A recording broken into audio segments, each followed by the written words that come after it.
아멘 기도드리옵나이다. 아멘 아멘. 마태복음 7장 1절에서 5절까지입니다. 마태복음 7장 1절에서 5절까지. 함께 하나님의 말씀 받들어 읽습니다. 시작. 비판을 받지 아니하려거든 비판하지 말라.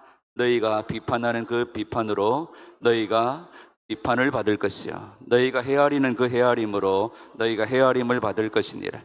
어찌하여 형제의 눈 속에 있는 티는 보고 내 눈 속에 있는 들보는 깨닫지 못하느냐.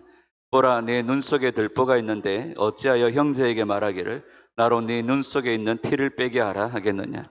외식하는 자여, 먼저 네 눈 속에서 들보를 빼어라. 그 후에야 밝히 보고 형제의 눈 속에서 티를 빼리라. 아멘. 아멘.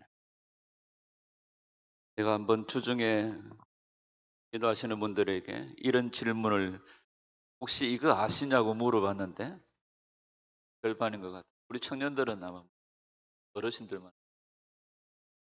영주한테 물어볼까? 영주, 중우가 뭐야, 중우? 여러분, 중우가 뭔지 아시는 분?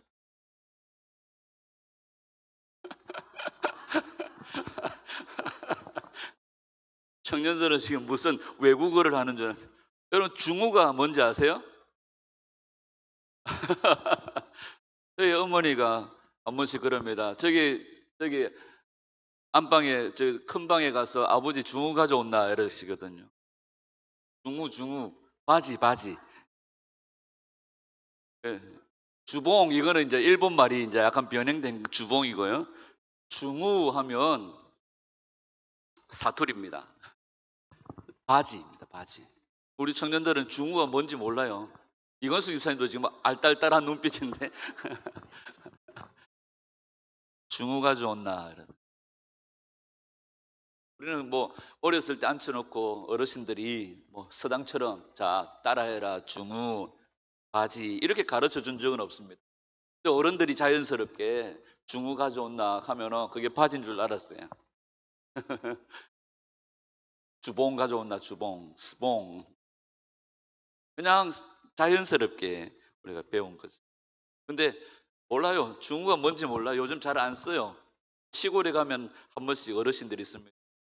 중우 가져온나. 근데 중우를 쓰는 사람들은 이제 거의 다 돌아가실 때 같은 거예요.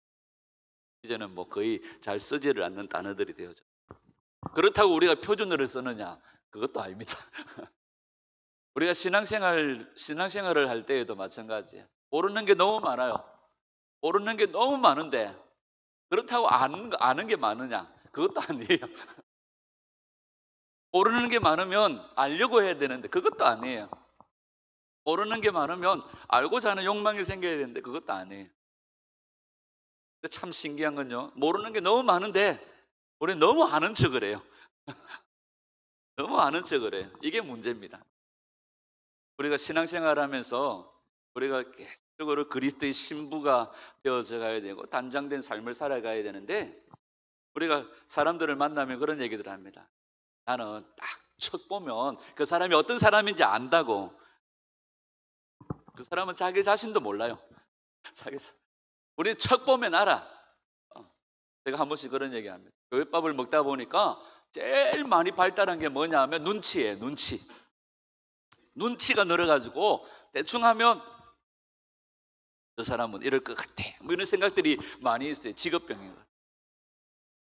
여러분, 사람들이 걸음걸이 속에서도요 성품이 담겨져 있어요.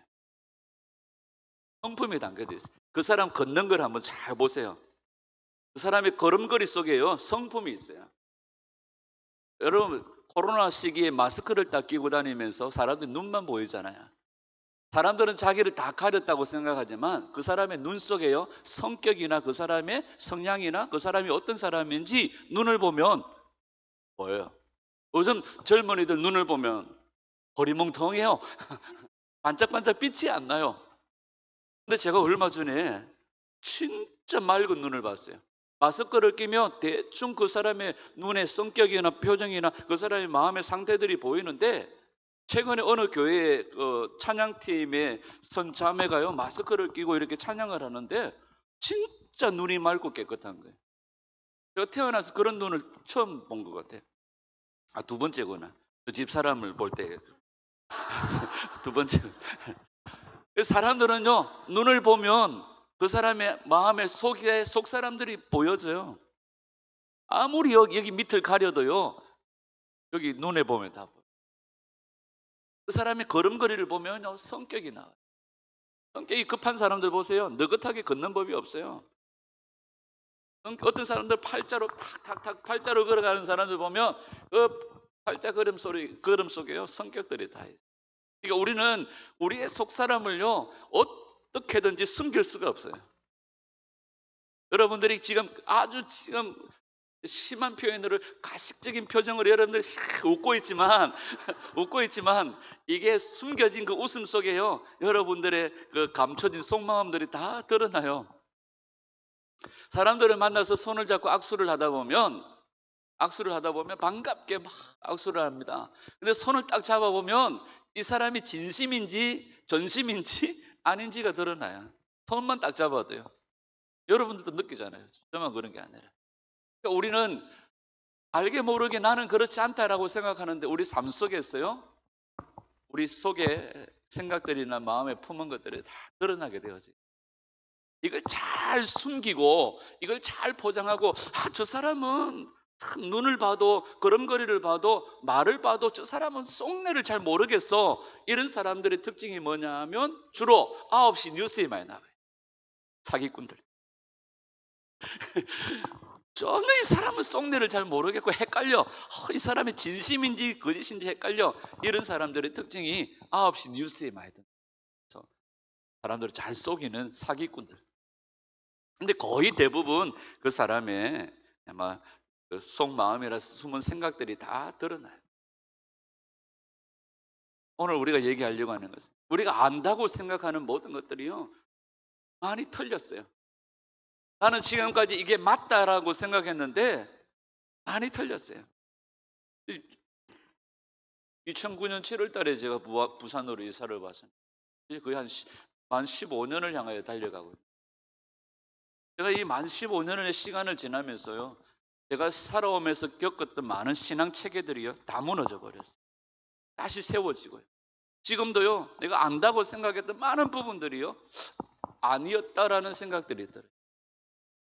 그래서 제가 제 책꽂이에 보면 제가 살아온 시간대별로의 책의 성향이 달라요. 한창 예를 들어서 성령님에 대해서 사모하는 마음들이 있었을 때에 한켠에는요, 성령님에 관련된 책으로 도배가 되어져 있어요. 한때에는요, 제가 우리 교단이 개혁주의 신앙이잖아요. 개혁주의 교단에 개혁주의 신앙을 고백하는데, 개혁주의 근본 교리에 한창 심취해 있을 때는 한켠에 책들이 다 그런 거였어요. 요즘에는요, 제가 어떤 책들을 좀 진짜 초보적인 거예요. 복음에 관한 거예요. 구원에 관한 거예요. 우리 신앙의 가장 기초적인 부분. 내가 안다고 생각했던 많은 것들이 아니 틀리구나, 다르구나 하는 것들을 느끼게 되었어요. 제가 이번 주에 느꼈던 게 뭐냐 하면, 이 마지막 때를 살아가는, 말세를 살아가는 우리들에게 진짜 중요한 게 뭐냐 하면 바른 분별이 필요해요. 바른 분별이 필요해요. 그런데 분별과 비판은 엄격하게 다릅니다. 우리는 분별한다는 목적으로 사람들은 전에도 한번 그런 얘기했는데, 되도록이면 제가 설교 시간에 어떤 개인이나 사람을 비판하거나 판단하거나 정죄하는 이야기들을 안 하려고 노력합니다. 그런데 설교 시간에 많은 대부분을 누구를 까고 비판하고 정죄하는 것들은, 아니 그 사람이 옳고 틀리고 뭐 분명해요. 그 사람의 틀린 부분들이 분명하지만 하나님 말씀에 비추어 볼 때에 진짜 바른 분별은 필요하지만 그 상대를 향한 비판과 정죄, 이런 부분들을 우리가 공적인 자리에 있든지 사적인 자리에 있든지 이런 것들을 상당히 조심해야 된다고 생각을 해요. 자, 마태복음 5장과 6장, 7장은요 산상수훈이라고 얘기합니다. 예수님이 산에서 말씀하셨고 그 산에서 말씀하셨는데 이 마태복음 5장, 6장, 7장의 산상수훈의 말씀을 들었던 형제는 누굽니까? 예수님의 제자들이에요. 안 믿는 사람들이 아니라 마태복음 5장 1절에 보면 예수께서 산에 올라가 앉았으니 제자들이 나오니라. 예수께서 입을 열어 가르쳐 가라사대 심령이 가난한 자는 복이 있나니 이렇게 말씀하시면서 산에 올라가 앉으셔서 가르치셨을 때에 나와서 말씀을 들었던 자들은 누굽니까? 예수님의 제자들이에요. 마태복음 5장, 6장, 7장은 제자들에게 하신 말씀이죠. 그러면 그 제자들에게 그 시대에 살아가는 삶에 필요한 말씀들을 주시기도 하셨지만 예수님의 이 마태복음 5장, 6장, 7장의 말씀은 말세를 살아가는 우리들에게, 예수님의 재림을 기다리는 우리들에게 꼭 필요한 말씀이고 그때의 제자들에게 뿐만 아니라 오늘 이 시대의 제자들에게, 마지막을 살아가는 우리들에게 꼭 필요한 말씀이고 엑기스의 말씀이다 라고 말할 수가 있겠죠.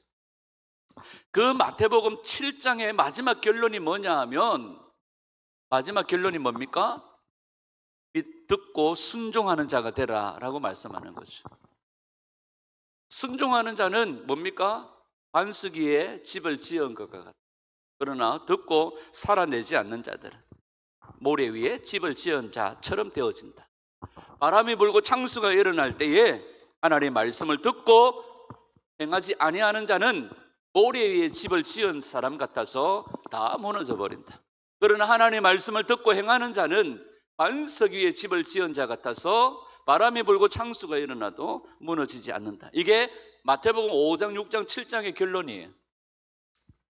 그러면서 오늘 마태복음 7장에 많은 이야기들이 나오는데 그 많은 이야기들의 사실상 결론이 마태복음 7장 17절, 18절이겠죠.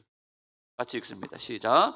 이와 같이 좋은 나무마다 아름다운 열매를 맺고 못된 나무가 나쁜 열매를 맺나니 좋은 나무가 나쁜 열매를 맺을 수 없고 못된 나무가 아름다운 열매를 맺을 수 없느니라.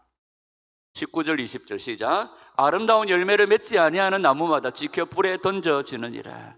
이러므로 그들의 열매로 그들을 알리라. 아멘. 못된 나무가 있고 아름다운 나무, 좋은 열매, 좋은 나무가 있다고 말해요. 좋은 나무, 못된 나무를 어떻게 구분할 수 있느냐? 맺혀지는 열매를 통하여서 알 수 있다. 근데 좋은 나무에서 무슨 열매가 맺혀요? 좋은 나무에서 무슨 열매가 맺힐까요?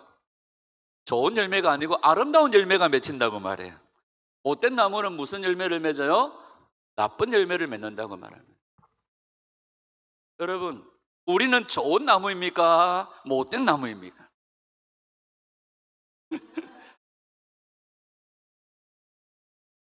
그러면 우리는 무슨 열매를 맺어야 할까요? 아름다운 열매를 맺어야 해요.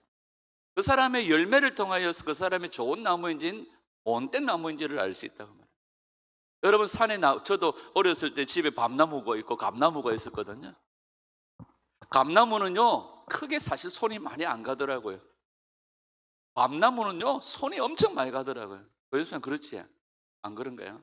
저는 이상 밤나무는요, 벌레도 많고, 하여튼 나무도 벌레가 잘 먹어서 잘 썩어서 짜빠지고, 감나무는요, 마당에 감나무가 있는데 그 감나무는요, 어지간해가지고는 나무 자체가 벌레가 잘 안 먹는데요. 저희 집 밤나무는요, 이상하게 가면요, 나무 자체가 벌레가 먹어가지고 속이 텅 비어가지고 어느 날 나무가 쓰러져 버리기도. 좋은 나무가 아름다운 열매를 맺는다고 말해요. 여러분, 우리는 좋은 나무이기를 바라죠. 그런데 여러분들의 눈이나 걸음걸이나 표정 속에서 여러분들이 좋은 나무인지 나쁜 나무인지 못된 나무인지가 알게 되어진다. 우리는 잘 몰라요. 우리는 잘 몰라요. 희한해요. 우리 박재영 집사님 살아계실 때요, 우리 박재영 집사님 걸어가시는 뒷모습을 딱 보면요, 걸음걸이가 영민이하고 똑같아요. 어째 저가 아버지하고 걸음걸이가 저렇게 똑같을까? 자기는 절대로 아니라고 생각해요. 여러분들도 마찬가지예요. 저희 아버님 살아계실 때요, 한 번씩 집에 가면요, 낮잠을 주무시는데 항상 아버님은요, 팔을 이렇게 탁 걸치고 이렇게 주무. 그 옆에 아들이 자는데요. 탁 걸치고 자요. 그 옆에 손자가 자는데요. 탁 걸치고 자요. 자기들은 절대로 안 그랬다. 똑같아요. 모습 속에서 그대로 닮은 모습들이. 우리는 그러면 누구 닮은 모습들? 예수님 닮아야 돼요. 여러분, 우리는 좋은 나무이기를 원하고 좋은 열매, 아름다운 열매를 맺기를 원합니다. 근데 하나님은 알아요. 우리가 아름다운 열매를 맺고 좋은 열매를 맺는지. 그 가운데 오늘 우리가 7장 1절에 보면 말씀하는 거죠. 비판하지 말라.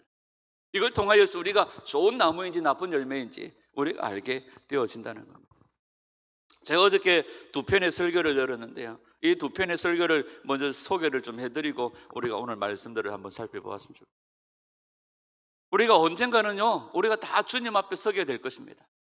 주님 앞에 서지 않는 사람이 없어요. 불신자나 신자나 다 주님 앞에 서게 된다는 거죠.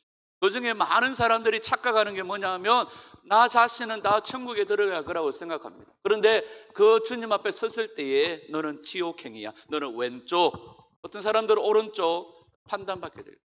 나는 천국에 갈 거라고 생각하고 있지만 지옥행의 판단을 받는 사람들이 있을 거예요. 예전에 많은 부흥사 목사님들이 그런 얘기했죠. 천국에 가면 어떤 사람들이 많다고요? 껄껄거리는 사람들이 많다. 그때 열심히 충성할 걸, 그때 열심히 기도할 걸 껄껄거리는 사람들이 많다. 그리고 천국에 가면 어떤 사람들은 내가 왜 여기 왔는지 모르겠다고 하는 사람들이 있는 방. 어떤 사람은 천국에서 나 같은 사람이 여기 온 것에 대해서 깜짝깜짝 놀라는 사람이 있고, 있어야 될 그 사람이 안 보이는 것에 대해서 놀라는 일들이 있을 거라고 뭐 그런 얘기 들어보신 적 있죠. 우리가 모두 다 천국에 들어갈 것으로 확신하지만 주님 앞에 설 때 지옥행이라는 것을 듣게 될 거라고요. 자신이 구원받았다고 착각하는 것보다 더 끔찍한 일이 없다라고 말해요. 어떤 사람들이 존 메가더 목사님에게 이런 질문을 합니다. 목사님, 로마 가톨릭 신자들은 크리스찬입니까? 로마 캐톨릭 신자들은 크리스찬입니까? 그러면 존 메가더 목사님이 이렇게 되물었다고 얘기합니까? 그러면 개신교인들은 무조건 크리스찬입니까? 복음주의자들은 무조건 크리스찬입니까? 마지막 존 메가더 목사님은 자신에게 질문을 던진 사람에게 물어요. 당신은 크리스찬입니까? 오늘 우리는 나는 당연히 크리스찬이지 이러면서 캐톨릭 크리스찬입니까? 이 사람 크리스찬입니까? 저 사람 크리스찬입니까? 묻는다는 거예요. 또 메가더 목사님 거기에 답하죠. 당신은 크리스찬입니까? 이렇게 질문했다고 그래요. 폴 워셔 목사님이 이런 얘기를 하셨어요. 그리스도인의 삶에 있어서 역설이 뭐냐? 역설이. 우리가 그리스도와 동행하면서 거듭나면서 우리는 하나님의 거룩함을 보게 되어지고 내 죄를 보게 되어진다. 하나님의 거룩함을 보게 되어지면 내 죄가 보인다는 거예요.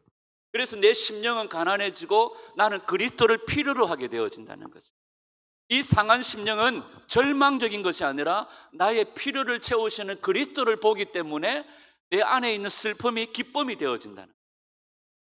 그래서 내가 그리스도인으로 살아가면서 나이가 들면 들수록 하나님을 보게 되어지고 내 죄를 보게 되어지고, 그래서 나는 더 상한 심령이 되어지고 나는 더 하나님을 갈망하게 되어진다는 거죠.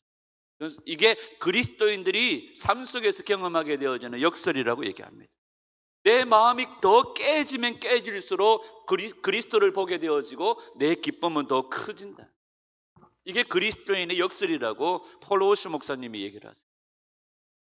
그러면서 여러분은 그 어느 때보다 더 심령이 가난해져 있고, 더 어느 때보다 자신의 죄를 발견하게 되어지고, 그 어느 때보다도 우리는 더 기뻐하게 되어지고, 어느 때보다도 그리스도를 바라보게. 우리가 그리스도를 바라보면 바라볼수록 내 죄가 더 커 보이고, 내 죄가 더 커 보일수록 그리스도의 은혜가 더 크게 느껴지고 더 기뻐하게 되어지고, 이게 그리스도인들이 살아가면서 누리게 되어지는 역설이라고 얘기를 합니다. 여러분, 더 주님을 바라보시기를 축복해요. 그러면 여러분들의 죄가 더 크게 보일 거예요. 그때 주님이 더 필요함을 느낄 거예요. 그래서 상한 심령으로 주님을 구하는 은혜가 우리 가운데 부어질 겁니다. 이게 성도들에게 주어지는 기쁨이요 즐거움이라는 사실이죠. 다시 본문으로 돌아옵니다. 7장 1절에 보면 7장 1절과 2절에 비판을 받지 아니하려거든 비판하지 말라. 너희가 비판하는 그 비판으로 너희가 비판을 받을 것이. 너희가 헤아리는 그 헤아림으로 너희가 헤아림을 받을 것이니.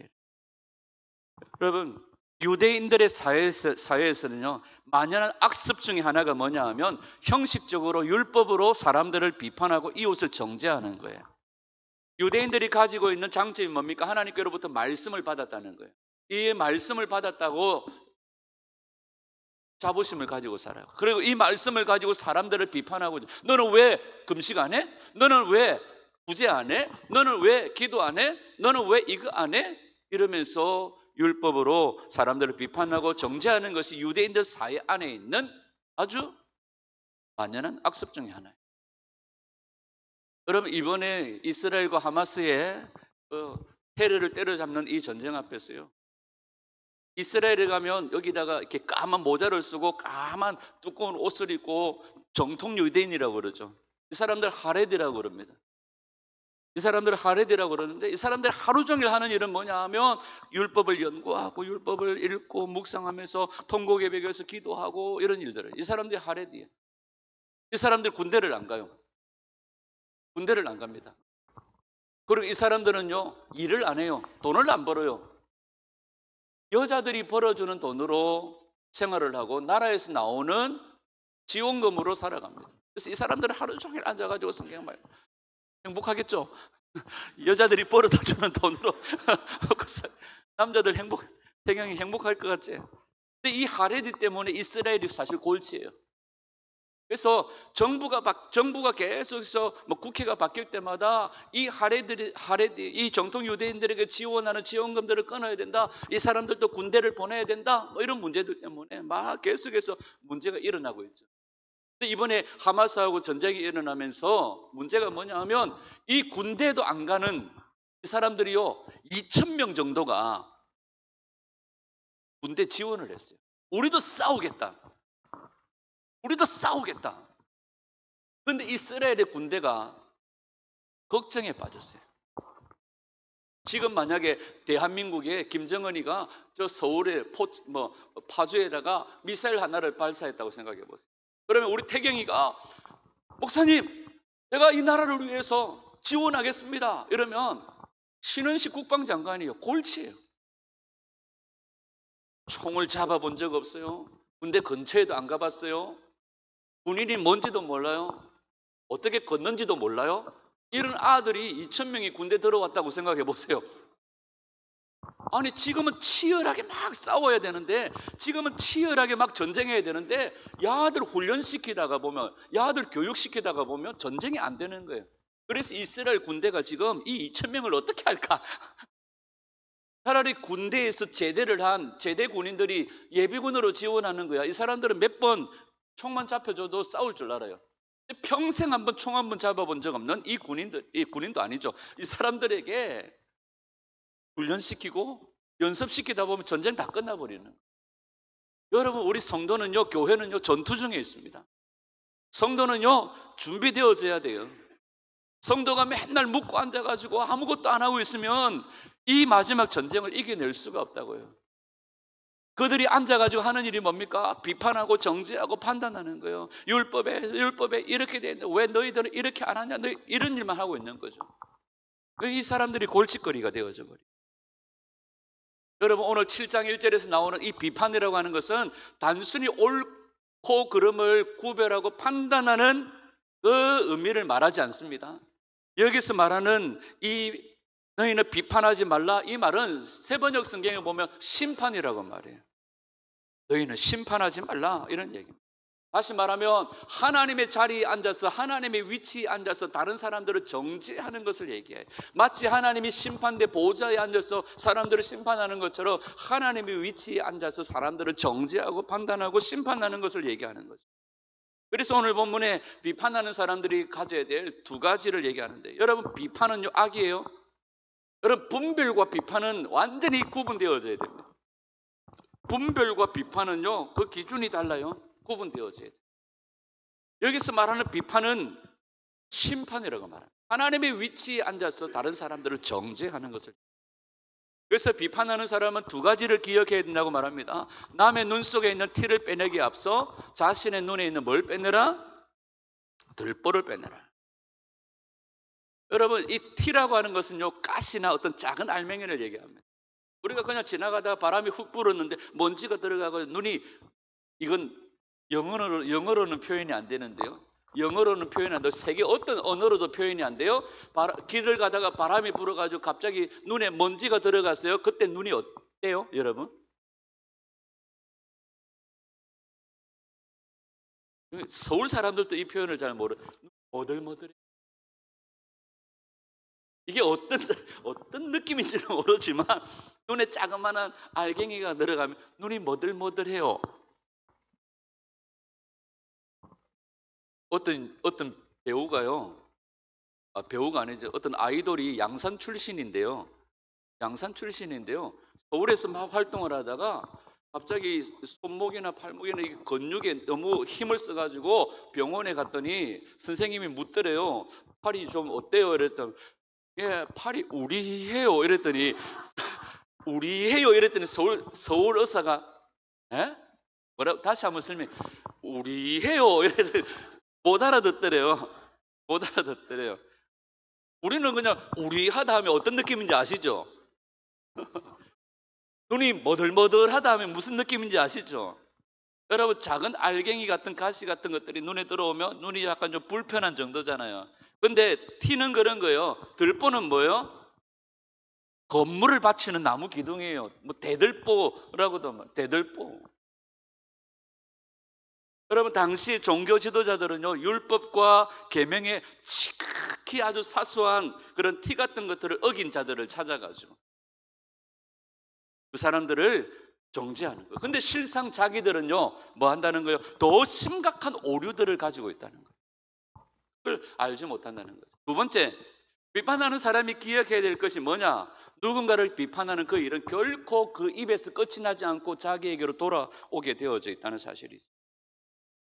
여러분, 우리 눈에 들보가 있어도요, 우리 눈 안에 들보는 뭘로 인식을 해요? 티로 인식을 해요. 근데 다른 사람들의 눈 속에 있는 티는 뭘로 인식을 해요? 들보로 인식을 해요. 다시 말하면 다른 사람들의 자그마한 허물은 크게 보고 내 안에 있는 큰 허물은 뭐 하게 되고 작게 보고. 비판은 언젠가 다시 자신에게 돌아오는데 이 땅에서 그게 돌아오면 또 괜찮겠죠. 근데 우리가 하나님 앞에 갔을 때 그 비판에 대한 결과가 돌아와서 하나님이 나를 심판하신다고 말씀하시면 끔찍한 일이에요. 여러분, 죄가 뭡니까? 죄는요, 내가 선악의 판단의 기준이 되는 거예요. 내가 볼 때 태경이는 이건요, 이게 죄예요. 죄가 뭐예요? 내가 선악의 판단의 기준이 되는 거예요. 여러분, 옳고 그름을 내가 판단하는 거예요. 죄예요. 하나님이 하실 일을 내가 하는 거예요. 죄예요. 내가 하나님이 되는 거예요. 이게 뭡니까? 비판이에요. 오늘날에 진짜 많은 이슈들이 막 일어나잖아요. 그런 이슈들을 보면서 우리가 개인을 향하여서 여러분 함부로 우리가 비판하는 일들을 참 조심해야. 내가 봤을 때는 둘 다 틀린 것 같은데 서로가 틀렸다고 얘기를 해요. 서로가 죽일 놈이라고 얘기를 해요. 여러분, 남의 허물은 크게 봐요. 남의 눈 속에 있는 티는 뭘로 보고? 들보로 보고. 내 눈 속에 있는 들보는 작게 여겨요. 여러분, 반대로요. 남의 허물은 작게 그냥 못 본 듯 여기시고 내 허물은 크게 여기시며 그 허물 가지고 주님 앞으로 나아가는 은혜가 있기를 축복합니다. 여러분, 하나님의 비판을 받지 않으려면 우리가 비판해서는 안 된다는 사실을 기억해요. 여러분, 우리는 약하고 부족해요. 내가 살아갈 능력을 구하세요. 남의 인생까지 살려고 하지 말고 내가 살아갈 능력을 구하세요. 나는 약하고 나는 부족해요. 여러분, 이거 구하는 것만 해도 얼마나 힘이. 제가 어젠가 우리 예의 보고 그래. 시차 적응이 안 된다. 요즘에 시차 적응이 안 돼요. 밤에 새벽에 2시 넘어서 어떨 때는 3시 넘어서 잠자리에 들다 보면 오늘 아침에 제가 눈을 떠가지고 창문을 열고 우리 예의 보고 물어. 오늘 무슨 요일이고 내가 물어. 시차 적응이 안 돼요. 밤에 뭐 11시 우리 권사님들 같이 기도하고 새벽에 새벽에 또 잠이 들고 아침에 깨어나고 이러다 보면 시차 적응이 안 돼. 진짜. 그래서 요새는 뭐 다른 거 생각할 여기가 없어요. 여러분, 우리가요, 이 땅을 살아가면서 정말 내가 살아갈 능력들을 구하세요. 우리 자신들이 부족하고 연약해. 저는 어렸을 때 신앙생활을 처음 시작할 때 어르신들이 하는 얘기들이 있어요.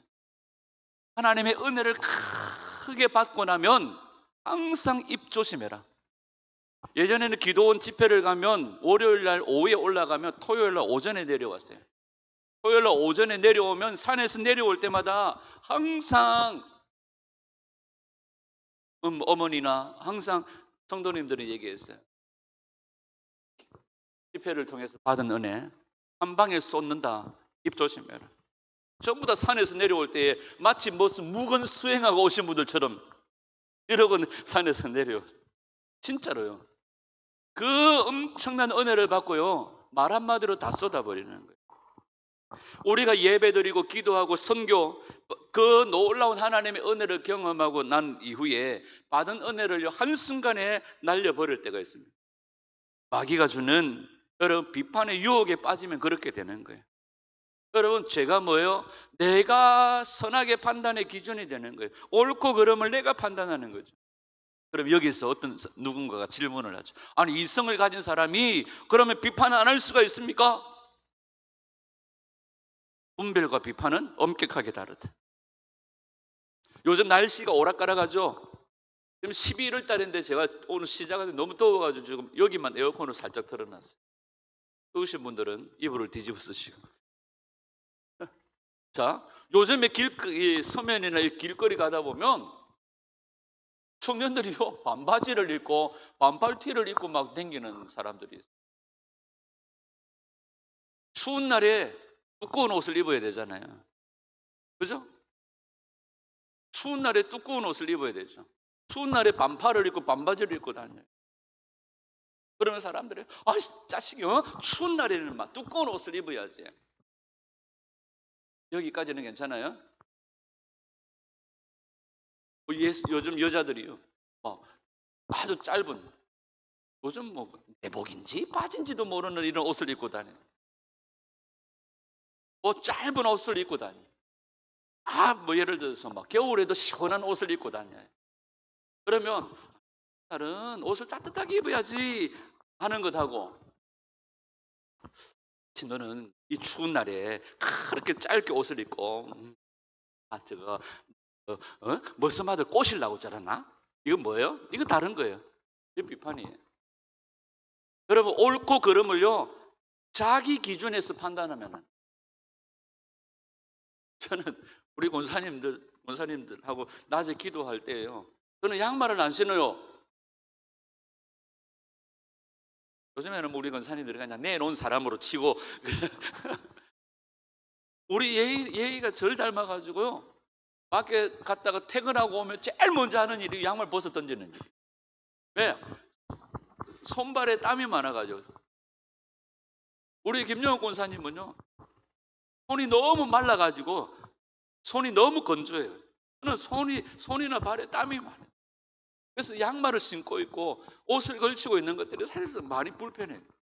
그래서 주일 예배를 마치고 나면 얼른 양말 벗어 던져버려요.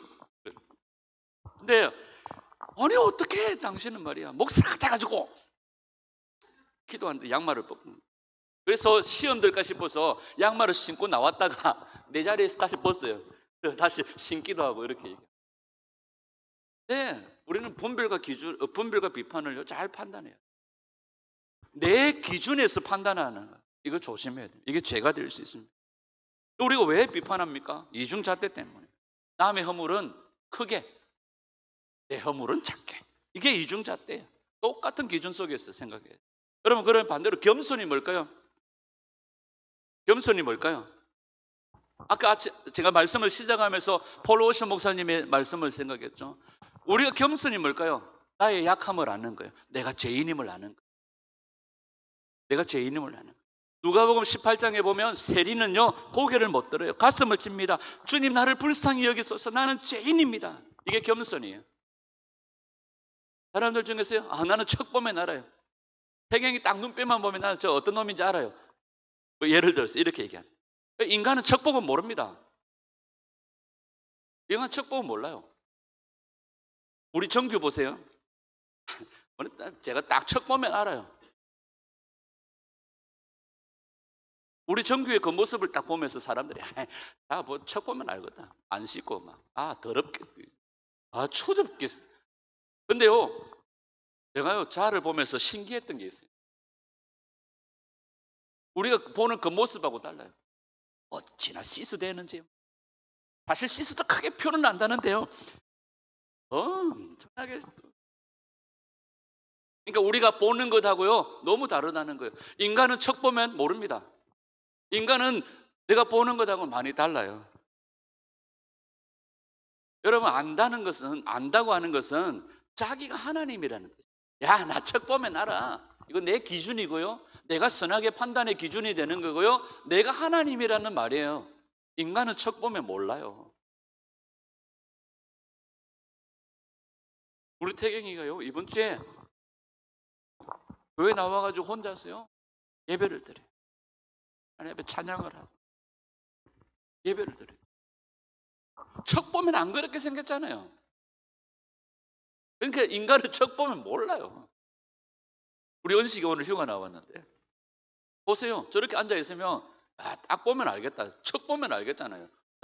얼마 전에 출소가 나갔잖아요. 근데 실제적으로는 아니잖아요. 그러니까 우리가 보는 것하고 너무 많이 달라요. 그래서 우리가 그냥 보는 것을 가지고 비판하고 판단하고 정죄할 수 없어요. 그 배경에는 내가 하나님이라는 의미가 되는 거예요. 내가 하나님이 아니에요. 우리 인간은 척 보면 몰라요. 그런데 우리가 거듭나면 거듭날수록 하나님을 알면 알수록 주님을 바라보면 바라볼수록 상대를 향하여서 이 사람은 어떤 사람, 저 사람은 어떤 사람이라는 것이 아니라 내 안에 죄가 더 크게 보여요. 그래서 하나님을 더 구하는 거예요. 더 상한 심령이 되어지는 거죠. 여러분, 하나님을 만나면 하나님을 보게 되었어요. 하나님을 보는 것은요 나를 보는 거예요. 이게 거울이에요. 이사야는요 하나님을 만나고 난 다음에 울부짖습니다. 시작. 그때 내가 말하되 화로다 나여 망하게 되었다. 나는 입술이 부정한 사람이요 나는 입술이 부정한 백성 중에 거주하면서 만군의 여호와이신 왕을 배웠음이로다 하였더니, 이사야는 하나님을 보고 난 다음에 자신의 죄를 발견하고 울부짖으며 회개합니다. 베드로는요 예수님을 만나고 난 다음에 엎드려서 회개합니다. 시작. 시몬 베드로가 이를 보고 예수의 무릎 아래에 엎드려 이르되 주여 나를 떠나소서 나는 죄인이로소로이다. 여러분, 하나님을 보게 되어지면 나 자신의 죄악됨을 발견하게 돼요. 그래서 상한 심령이 되어진다는 거죠. 우리가 남을 비판하고 남을 비난하는 사람들은요 자기가 안 보여요. 자기가 안 보이는 이유가 뭡니까? 하나님을 보지 못했기 때문에. 하나님을 보게 되어지면 내 죄가 보여요. 그래서 마태복음 7장 3절 어찌하여 형제의 눈 속에 있는 티는 보고 네 눈 속에 있는 들보는 깨닫지 못해. 다시 말하면 무슨 말이에요? 하나님을 보지 못한 사람이에요. 하나님을 본 사람은요 자기 자신의 죄를 보게 되어지고 나를 보게 되어지고 이사야처럼 베드로처럼 회개하고 엎드리게 되어진다는 거예요. 우리가 하나님을 보고 나 자신을 보게 되어지면 우리는 이렇게 안 산다는 거예요. 성경의 결론이. 우리가 하나님을 만나고 하나님을 보고 나 자신의 죄를 발견하게 되어지면 사람은 이렇게 안 살게 되어져 있다는 거예요. 교만이 뭐예요? 네가 최고라는 거예요. 여러분, 비판이 친구들을 데리고 다녀요. 그 친구가 누구냐 하면 밑에 교만이 갈려 있어요. 비판이 친구를 데리고 다녀요. 자랑이에요, 자랑. 남을 상대를 비판하면서 하나가 뒤에 있던 친구가 나서서 나는 안 그래. 이러면서 나는 옛날에 이랬는데 라고 얘기하는. 비판은 교만이랑 친구가 자랑이랑 같이 다녀요. 교만이 뭐예요? 내가 최고라는 거죠. 결코 남의 말을 듣지 않아요. 오직 내 뜻대로, 내 주장대로. 여러분, 공의대로라는 말이 무슨 말일까요? 공의대로. 우리가 공의대로라는 말은 심판한다는 뜻일까요? 아니면 인과응보? 공의대로라는 말은요, 말씀대로 하신다는 말이에요. 말씀대로. 여러분, 사랑과 공의가 있어요. 사랑과 공의가 있습니다. 사랑은 뭐예요? 하나님께서 당신의 아들을 내어주시면서 우리에게 구원의 길을 보여주신 거예요. 이게 사랑이에요. 공의는 뭘까요? 그 길을 가면, 그 구원의 길을 가면, 그 십자가의 길을 가면 산다는 게 공의예요. 요한복음 3장 16절. 하나님이 세상을 이처럼 사랑하사 독생자를 주셨으니 이게 사랑이에요. 이는 그를 믿는 자마다 멸망하지 않고 영생을 얻게 하려 하심이라. 공의예요. 말씀대로 믿으면 우리는 멸망하지 않는다는 거예요. 사랑은 구원의 길을 보여주신 거예요. 공의는요, 그 길을 가면 산다는 거예요.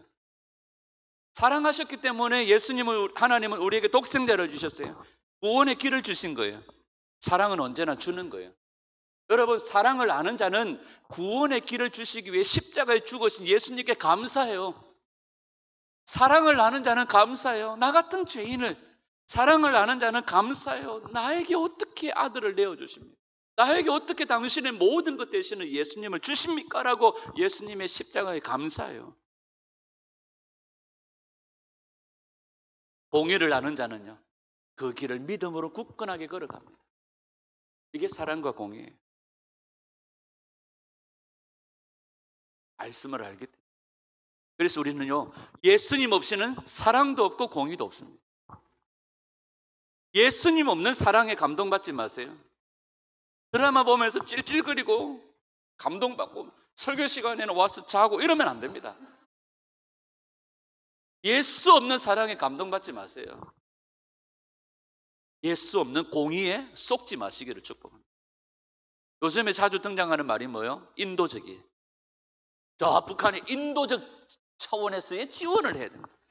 인도적 차원에서 이스라엘 휴전하세요. 인도적 차원에서 트럭 몇 대 보내주고 인도적이 뭘까요? 인도적이. 여기 인디아, 인도 사람들이 하는 것이 인도적입니까? 인도적이라는 말의 사전적인 의미가 뭐냐 하면 사람으로서 지켜야 할 도리나 도덕의 바탕을 둔 것. 인도적인 게 뭐예요? 다른 말로 인본주의잖아요. 그 바탕이 뭐예요? 사람이 기준이잖아요. 우리 인생에 인도적 지원, 인도적 차원에서 인도적 이런 얘기를 하죠. 다 뭐예요? 뿌리가 뭐예요? 사람이 인간이 기준이에요. 자기가 선하게 판단의 기준이 되어지는 거예요. 우리는 그렇지 않아요. 우리는 하나님 말씀이 기준이에요. 하나님의 말씀대로, 공의대로 예수 그리스도의 십자가가 기준이에요. 그래서 사도 바울은 결단합니다. 나는 오직 예수 그리스도의 십자가 외에는 결코 자랑할 것이 없다. 여러분, 하나님의 말씀대로요. 예수 없이는요, 사랑도 없어요. 예수 없이는 공의도 없어요. 예수 없는 사랑에 감동받지 마시고요. 예수 없는 공의에 속지 마십시오. 인도적 차원에서 지원해야 돼. 인도적 차원에서 돈 보내야 돼. 인도적 차원에서 거기에 예수가 없어요. 로마서 1장 30절 시작. 비방하는 자는 하나님께서 미워하시는 자예요. 능욕하는 자예요. 교만한 자예요. 자랑하는 자예요. 악을 도모하는 자예요. 로마서 1장에 보면 이런 마지막 때 이런 악들이 있는데, 사람에게 이런 악이 있는데 그 중에 하나가 비방하는 자예요. 하나님께서 미워하시는 자, 능욕하는 자, 교만한 자, 자랑하는 자, 이런 것들이 우리 안에서 뿌리채 뽑혀져야 돼요. 고린도전서 13장 4절. 사랑은 뭐하지 아니하며 오래 참고, 사랑은 온유하며 시기하지 아니하며, 사랑은 자랑하지 아니하며 교만하지 아니하며.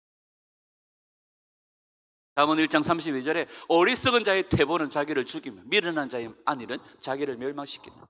남을 향하여서 자기 기준으로 판단하는 것도 아주 무서운 거죠. 근데 어떤 사람은요, 자기를 향하여서 정죄하는 사람들이 있어요. 자기를 향하여서 자기를 찌르고 자기를 죽이는 사람들이 있어요. 이건요, 살인이에요. 남을 향하여 비판하고 남을 향하여 정죄하고 남을 향하여 판단하는 것도요, 이건 죽이는 일이지만 자기 자신을 향하여서 비판, 자기 자신을 향하여 정죄, 심판하는 사람들이 있어요. 이것도요, 우리는 거쳐야 돼요. 여러분 지난번에 말씀드렸지만 이사야 43장 21절이 뭐요? 우리의 창조의 목적이에요. 창조의 목적이 뭡니까? 하나님을 예배하는 거예요. 영원토록 그를 즐거워하는 거예요. 이게 창조의 목적인데요. 이 하나님을 예배하는 삶은 삶에서의 예배가 이루어져야 돼요. 그런데 우리가 비판하고 정죄하면 이 삶의 예배가 무너지는 거예요. 다시 말하면 창조의 목적이 무너지는 거예요. 목사님 뭐 비판 한번 했다고 여기까지 갑니까? 그 정도로 무서운 거예요. 그 정도로 우리 삶을 무너뜨리는 거예요. 최근 대한민국에요. 10년까지 안 가요. 최근 대한민국에요. 5, 6년 전부터 해서 지금까지 교회가요. 얼마나 많은 이 비판과 정죄의 자리에 앉아 있었는지. 우리도 그랬어요. 코로나 때 나는 이랬으니까 어떻게 너희들은 이러냐고 비판하고 정죄. 박근혜 대통령 탄핵 이후에 어떻게 이러면서 우리는 비판하고 정죄. 나는 옛날에 태극기를 들었는데 너는 옛날에 파란 넥타이를 맸느냐 이놈의 손들아 이러면서 우리는 막 주구장창 비판해요. 그러면서 우리 신앙이 후퇴해져 버려요. 어느 날 그렇게 깨닫게 되었죠. 우리가 어느 날 문득 계속해서 우리 자신들을 어디에다 세워요? 더러운 자리에다가 세우면서 조금 더 지나다 보니까 하나님의 자리에까지 앉아 있는 거예요. 나는 옛날에 이랬는데, 나는 코로나 때 이랬는데, 나는 그때에 이랬는데 너희들은 왜 안 그랬냐고 이렇게 비판하는 거예요. 여러분 이게 얼마나 무서운 일이에요. 여러분 우리가 비판을 받지 아니하려거든 화나지 말라는 주님의 말씀을 생각해요. 오늘 이 마지막 때에 나는 이 말세복음에 깨어있는데 너는 이렇게 잠자고 있느냐? 그게 아니라요. 그의 무지와 그의 죄악을 마치 내 죄인 것처럼 끌어안고 주님 앞에 회개하며 통곡할 뿐이에요. 여러분 자식들을 볼 때 얼마나 썩이 터져요. 근데 어떨 때는요. 부모보다 자식이 더 나은 경우들도 있더라고요. 그러니까 50보 100보예요. 부족한 부분들이 보이면 끌어안고 기도의 자리에서 통곡하면서 주님 앞에 올려드리는 거예요.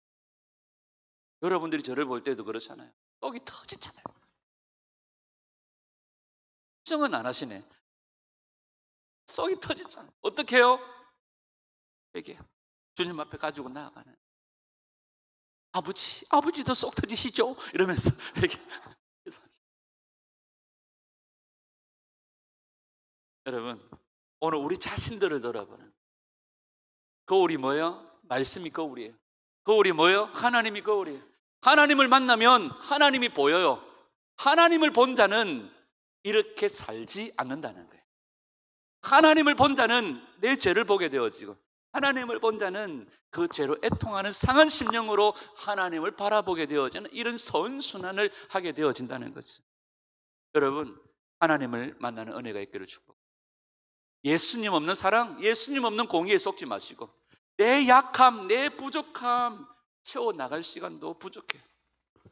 내 약함을 살아낼 능력을 하나님께 구하시고 여러분 정말로 예수님의 그 십자가의 사랑과 그 길을 걸어가면 생명 얻고 그 길을 걸어가면 영원한 구원을 얻는다는 사실들을 기억하면서 그 사랑과 공의의 길을 걸어가는 성도들이 되시고요.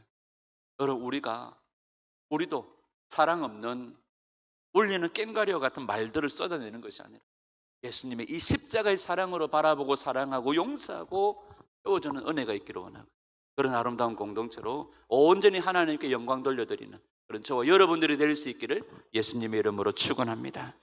기도하겠습니다. 살아계신 주님 감사합니다. 오늘 우리 자신들을 주님 돌아봅니다. 우리가 삶의 기준이 되어져서 우리가 하나님의 자리에 앉아서